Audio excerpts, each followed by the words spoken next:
नमस्ते दोस्तों, कैसे हो? आई होप कि आप सब बढ़िया होंगे। तो आज के एक और नई वीडियो के अंदर आप सभी का स्वागत है। आज की इस वीडियो के अंदर हम बात करने वाले हैं टाटा मोटर्स के बारे में। टाटा मोटर्स की हम फंडामेंटल और टेक्निकल एनालिसिस करेंगे। अगर आपको इंटरेस्टेड है तो आप इस वीडियो को लास्ट तक बने रहिएगा। चलो अपन इस वीडियो को स्टार्ट करते हैं और टाटा मोटर्स की फाइनेंशियल स्टडी करते हैं और टेक्निकल मार्केट के हिसाब से क्या चल रहा है उसके बारे में अपन बात करते हैं। पर this video is only for educational purpose, do not for buying and cell recommendation.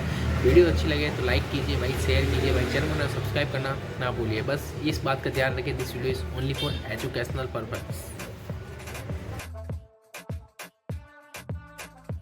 तो जैसा कि हम डेस्कटॉप पे आ चुके हैं, टाटा मोटर्स का हमने फंडामेंटल एनालिसिस के लिए स्कैनएक्स का यूज़ कर रखा है। स्कैनएक्स का अगर आप यूज़ करना चाहते हो तो आपके पास धन में डीमेट अकाउंट होना चाहिए। अगर आपके पास डीमेट अकाउंट नहीं, डिस्क्रिप्शन अकाउंट बॉक्स में बायो में लिंक दे रखा है, जाके आप अपना फ्री में डीमेट अकाउंट ओपन करा सकते हो, जिससे आप अपनी ट्रेडिंग जर्नी को या इन्वेस्टमेंट जर्नी को स्टार्ट कर सकते हो। जैसा कि यहाँ पर मैंने टाटा मोटर्स का लगा रखा है स्कैनएक्स में।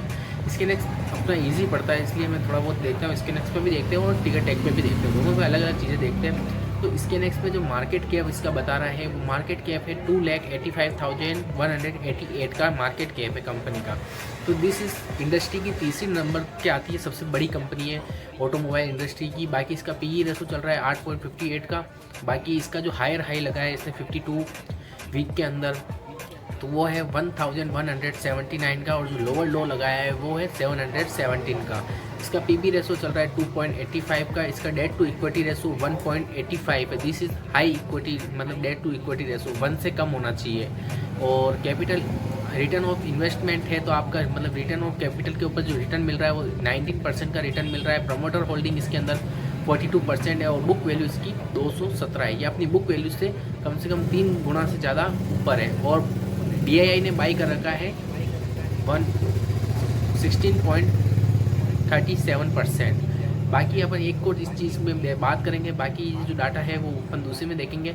बाकी आप देखो तो ये मार्केट कैप के हिसाब से तीसरे नंबर पर आती है। सबसे ऑटोमोबाइल की सबसे बड़ी इंडस्ट्री में सबसे बड़ी कंपनी है वो महिंद्रा एंड महिंद्रा है। उसके बाद मारुति सुजुकी, फिर टाटा मोटर्स, फिर हुंडई मोटर। हम सभी कंपनियों के बारे में डिटेल में वीडियो बनाएंगे, तो आप चैनल पर सब्सक्राइब करना ना भूलिएगा, बाकी आपसे वीडियो मिस हो सकती है। बाकी प्रमोटर होल्डिंग आप देखोगे तो इसमें 42.58% है और FII की होल्डिंग है इसमें 20%। और FII अपनी बाइंग बढ़ाते जा रहे हैं और प्रमोटर इसमें कम होते जा रहे हैं। देखते हैं आगे चल के किस तरीके से मूवमेंट कर सकती है। बाकी DII की भी होल्डिंग बढ़ रही है। गवर्नमेंट की स्टेक है 0.06%। गवर्नमेंट जिस कंपनी के अंदर होती है उस कंपनी का ऊपर जाने के चांसेस थोड़े हाई होते हैं। बाकी पब्लिक के पास है 17.50%। फिर है बाकी शेयर जो इन्होंने ट्रस्टी में दान कर रखे हैं वो। बाकी अपन चीज़ें एक दो चीज़ें और बता देता हूँ आपको। इसने अभी डिविडेंड दिया था, डिविडेंड हिस्ट्री है। अभी 2024 के अंदर इसने डिविडेंड दिया 6 रुपये का, जो है 0.77%, जो डिविडेंड यील्ड बोलते हैं अपन इसको, ठीक है। बाकी दूसरी चीज़ें अपन इसमें देखना पसंद करेंगे। अभी जैसे इसका कैश फ्लो है, जो कैश फ्लो अभी फ्री कैश फ्लो इस कंपनी के पास अच्छा खासा है।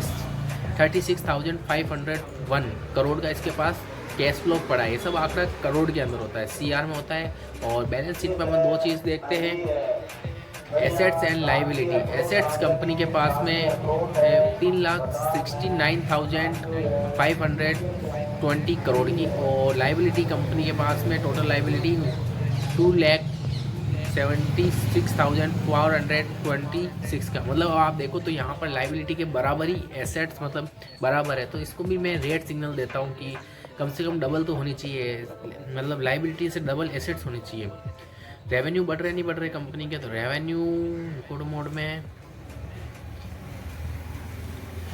रेवेन्यू 2021 में थे 2,53,147। 2022 में हुए 2,81,617, 3,52,871 और 4,44,000।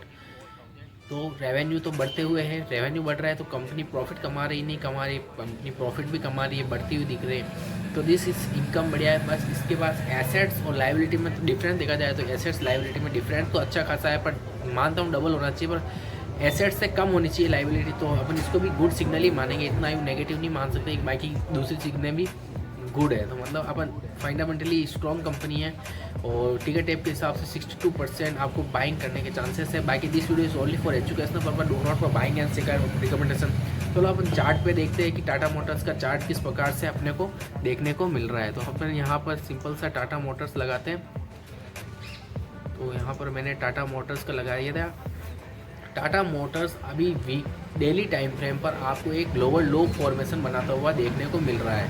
प्राइस नीचे की तरफ आ रही है, मोमेंटम नीचे की तरफ हो रहा है। जब तक किसी हाई का ब्रेकआउट नहीं करता है तब तक हमारे पास कोई एंट्री लेने का कोई भी तुक नहीं बैठता है। तो अपन यहाँ पर अब वीकली टाइम पर देखते हैं। वीकली टाइम फ्रेम पर भी अभी प्राइस नीचे की तरफ आती हुई देखने को मिल रही है। बाकी मूविंग एवरेज को देखते हैं। मूविंग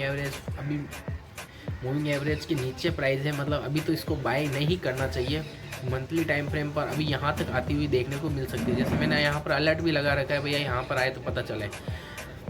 बाकी this video is only for educational purpose. तो यहाँ पर कभी आती है तो प्राइस, तो यहाँ पर क्या है कि एक सपोर्ट रेंज भी है। प्राइस यहाँ पर आके रुकती है, तो ये जो सब रुक रही है तो ये पहले रेजिस्टेंस का काम कर रही थी, पर अब ये सपोर्ट का काम करेगी। मंथली टाइम फ्रेम पर अभी आपको भी रुकना चाहिए, इन्वेस्टमेंट्स करने से बचना चाहिए। बाकी अभी कोई ऐसा दिख नहीं रहा है और मार्केट फॉलिंग मोड में अभी तो, और मार्केट नीचे की तरफ अपने को जाता हुआ देखने को मिल सकता है। शेयर डाउन होता हुआ भी देखने को मिल सकता है। बाकी ये था हमारा स्टडी। आई आउट कि आपको अच्छी लगी तो लाइक कीजिए, चैनल पर सब्सक्राइब कीजिए। बाकी थैंक्स फॉर वॉचिंग और this video is only for educational purpose, do not for buying and recommendation. अगर आपके पास डीमेट अकाउंट नहीं, डिस्क्रिप्शन अकाउंट बॉक्स में बायो में लिंक दे रखा है, जाके आप अपना फ्री में डीमेट अकाउंट ओपन करा सकते हो। बाकी थैंक्स फॉर वॉचिंग।